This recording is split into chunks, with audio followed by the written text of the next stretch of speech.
Alright guys, what's up? This will be a rant heavy video, so I apologize for coming in a little bit hot in this take.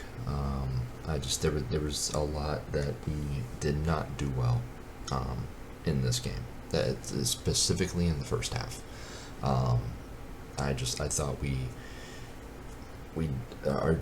the line of scrimmage we lost most of this game. We lost the entire line of scrimmage as far as defense goes. There was no we didn't pressure Penix at all in the first half. At all in the first half. There were so many times where he had so much time to throw. And any quarterback is going to pick any defense apart if they have time to throw. I don't care who it's back there. It's just one of those things, and he found his guy every time. Number 11, number 2. Yeah, I just don't understand. I just don't understand how there were so many times where they just.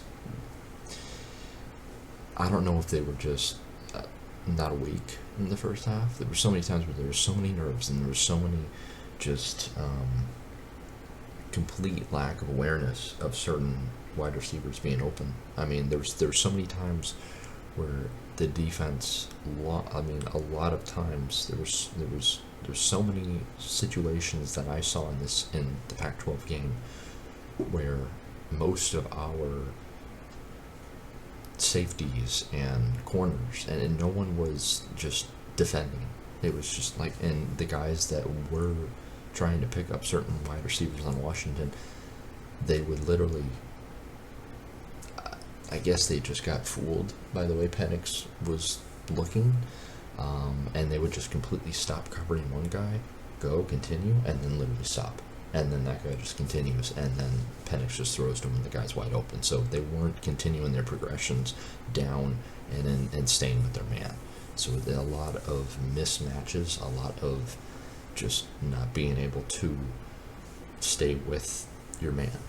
And that's, this whole game most of the time was a lack of defensive awareness, clearly, on us. The offense had its problems for sure, but the offense woke up.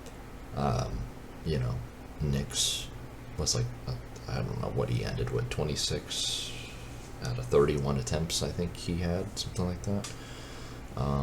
Penix was decent as well. He was spectacular. But it was just like the offense woke up, and the defense did get some good stops. But the problem that I have is just there is a lack of pressure with the defense. They no matter how much you try and blitz, it was just a difference in line of scrimmage. It was just a difference. One line showed up and dominated. The other line didn't. And that was really part of the biggest story of the game. There was just, Penix had all day to throw. And like I said, when you give any quarterback all day to throw, they will pick you apart. And that's exactly what they did with this. That's exactly what Washington did. They won the line of scrimmage battle. Their offensive line won the line of scrimmage battle, and we could not get pressure on Penix at all in the first half, and most at the end of this game as well. And I thought Nix had some really, really decent, some really good NFL throws in the second half. They woke up. They came back. They got the stops on defense that they needed to. Nix threw one pick that was that was so dumb. Threw it to the sideline when he should have thrown it out of bounds. Threw it right to the Washington defender, because his guy, he was trying to fit it into the size of a donut hole, and you're trying to fit it somewhere where a defender's right there, and that's just not going to work. You should have thrown it away. So that was one of the biggest things with, I think, Penix, was just being able to, like I said, he showed up, but the problem that I had was that interception where he just throws it completely to the dude, and I know it's miscommunication on the wide receiver's part, and miscommunication probably because maybe he knew it when he threw it, but it's just one of those things where I just don't. You should have just thrown it away in that situation. And as a senior quarterback, you need to know that's a play you need to either make or you need to know to throw it away. and you need to make those reads, and you need to make that decision quick. The type of decision that he made there is something of a freshman quarterback, somebody that is new. So that was a little bit of that was unfortunate. But at the same time, our defense was the problem in this game. Just like I said, it was either Penix running, and it's same thing kind of with the running quarterback. It's very tough to defend a running quarterback, and it's very tough to defend Washington because they are so dynamic. They have so many ways to beat you, whether it's a mobile quarterback, whether it's the run game, whether it's some of the top wide receivers in the country. That's the thing. It's like you think Penix is going to run, and then they throw a deep cross, or they throw some sort of lateral, and they get the defense sleeping, or they get the defender sleeping, on Oregon. So I think overall we just did not play. Our defense was got completely outperformed in this entire game, most of it. Just that you didn't get the critical stops that you needed to in the first half. They were completely asleep. The offense was as well. They came back a little bit at the end of the first half to make it 10-20. I think something like that was a halftime score. And then obviously Oregon rallied, and we came back, and we then took the lead, and I kind of just had a feeling that there would be a critical play in this game that would decide the fate of the entire game.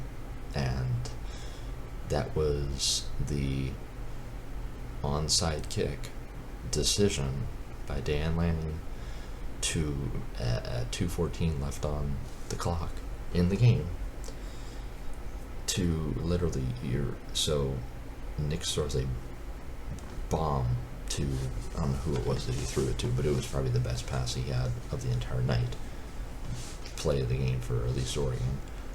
And amazing, he also kept in bounds the wide receiver, I'm blanking on his name, and that made it 31-34. And then let me just break this a little bit more down. So this is the one play that I believe was really the kryptonite for the Ducks, for us. This was really the problem. This was really the main reason why we lost. Part of it. This is the reason why we completely, I think, lost the game at the end. Was our coach Dan Lanning literally does it again. He decides to. You have 2:14 left on the clock. In the fourth quarter, you are down 3 in a Pac-12 Championship game against a team that is 12-0 and that is ranked number 3. You are ranked 5th, and you just scored, and there's 2:14 left on the clock, and you decide to onside kick and make the decision to do an onside kick, when what you should have done is you should have kicked a normal punt, pin Washington back at their own 5-yard line, force them to go down the field to either score a touchdown or force them to actually at least get into a point where they run the clock out and get a first down and then game over, which they eventually did. But the problem is you gave them field position around their own 40, which all they would have to do then is just go another 20-25 yards and get a first down. You literally gave the game away. And Dan did it again. He did it in the last time we versed Washington. He did it at Washington. He made a decision in the fourth quarter that completely decided this game, and it was the fourth down decision. It's the same thing with this. He does it again, and I don't know if I don't know if it's a gut feeling. I don't know if he saw some sort of mismatch, why he decided to go for the onside kick instead of punting it. I don't know if it was either a mismatch that he saw with Washington's defense, the way they were lined up. I don't know if it was maybe he wanted to catch him off guard. I don't know, which you really wouldn't catch Washington off guard because they're literally up by 3, and all they have to do is literally either catch the ball or you kick it out of bounds toward them. So, but let me break this down, because I kind of broke this down. I went back, I took a screenshot of that play of the onside kick. And let me just break down what I see, which is pretty much, I've already explained this, but this is the visual representation. So this is exactly how we were lined up with. And I apologize for how grainy it looks. I took it with my phone because I couldn't take it with the screenshot on Hulu because it blocks out live TV. So so I just had just a simple thing here where I broke down. I show kind of where the line of where Washington defenders are all lined up. I showed where the offense for Oregon is lined up on the onside kick formation, and obviously I showed at the end that arrow of showing where he was pretty much going with the ball, and then I circled where the ball would be. Notice how I said in there 2:14 left on the clock. That's 2:14 left on the game clock, left on the 2 minutes and 14 seconds left to go in the game, ladies and gentlemen. And I don't understand why Dan Lanning would go for it, or not go for it, excuse me, do an onside kick and take so much risk when you are down by 3 and you are doing an onside kick at 2 minutes and 14 seconds. That is equal to pulling your goalie in hockey at around a 4-minute mark of the end of the game when you are down a goal. So that's why I said why. It makes no sense. And like I said, Dan did this before. He did this with a 4th down decision that completely cost us the game when we were at Washington during the regular season, and that obviously cost us the win, and obviously cost us from being undefeated at that time. And then he does it again with this, and this is this is what I was afraid of with him. He's a great head coach. He has great defensive mindset. He was under Kirby Smart. He has a great defensive mindset. Like I said, he is a great defensive coach, and he is the right coach for us. I still believe that he's a great head coach. Obviously, something's working since you're going to Pac-12 and you're 11-1, 11-2 now. But at the same time, it just boggles my mind that you literally had 2 minutes 14 seconds left on the clock, and you are down by 3, and you decide to kick an onside kick and not pin the other team back that is ahead of you, and they are ahead 3 points, and yet you give them perfect field position to ice the game, and you literally give this game to them on a silver platter. You literally give them the Pac-12 Championship. Now, okay, people can argue, well, Oregon had a lot of missed opportunities, and they decided to lose this game the way they played in the first half, and they slept and all this other stuff, and just didn't play the greatest game. But he came back, and that's what good quarterbacks do, and he has some NFL caliber throws. But my point is, this is what happens with Dan. He does this again. He did it in the other game, and he did it again. And this is, I don't understand why you would do an onside kick when you have 2 minutes left in the game and 14 seconds left, and you are down by 3, and you give the other team who is up perfect field position at their own mid-40, when all they got to do is take the time down and literally do a few run plays and then just catch the defense sleeping, which they did at the end, and that completely iced the game with the first down. So it's about 15 minutes this is going on, so I'm not going to make this any more longer, hopefully.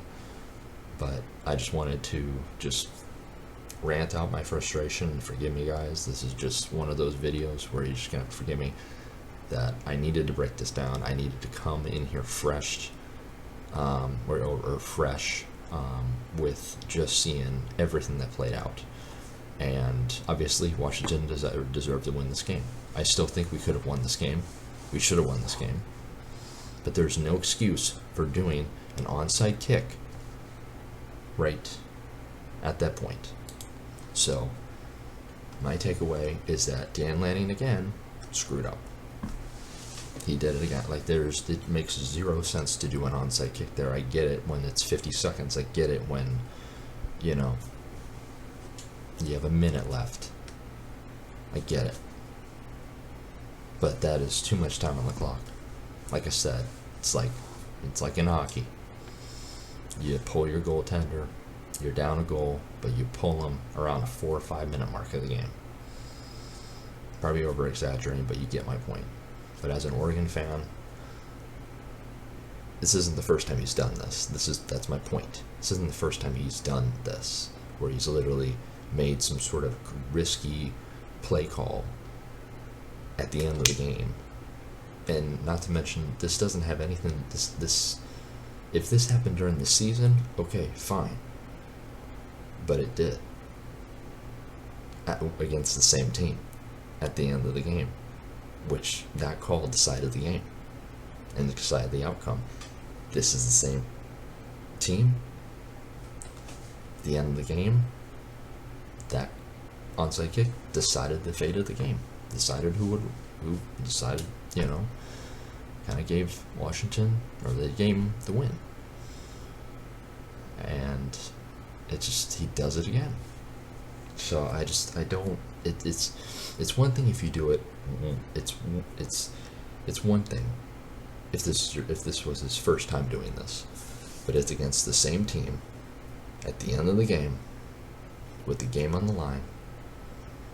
But you add in college football playoff implications, and that's the real thing.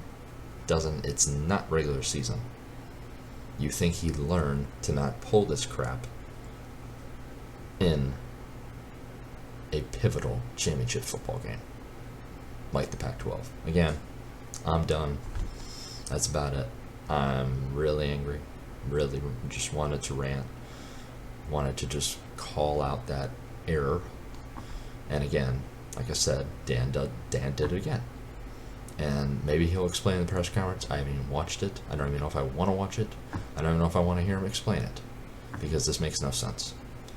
So let me know in the comments what you think. And again, this is Eric for On the Clock Network. Appreciate you guys as always. Peace. Have a good weekend.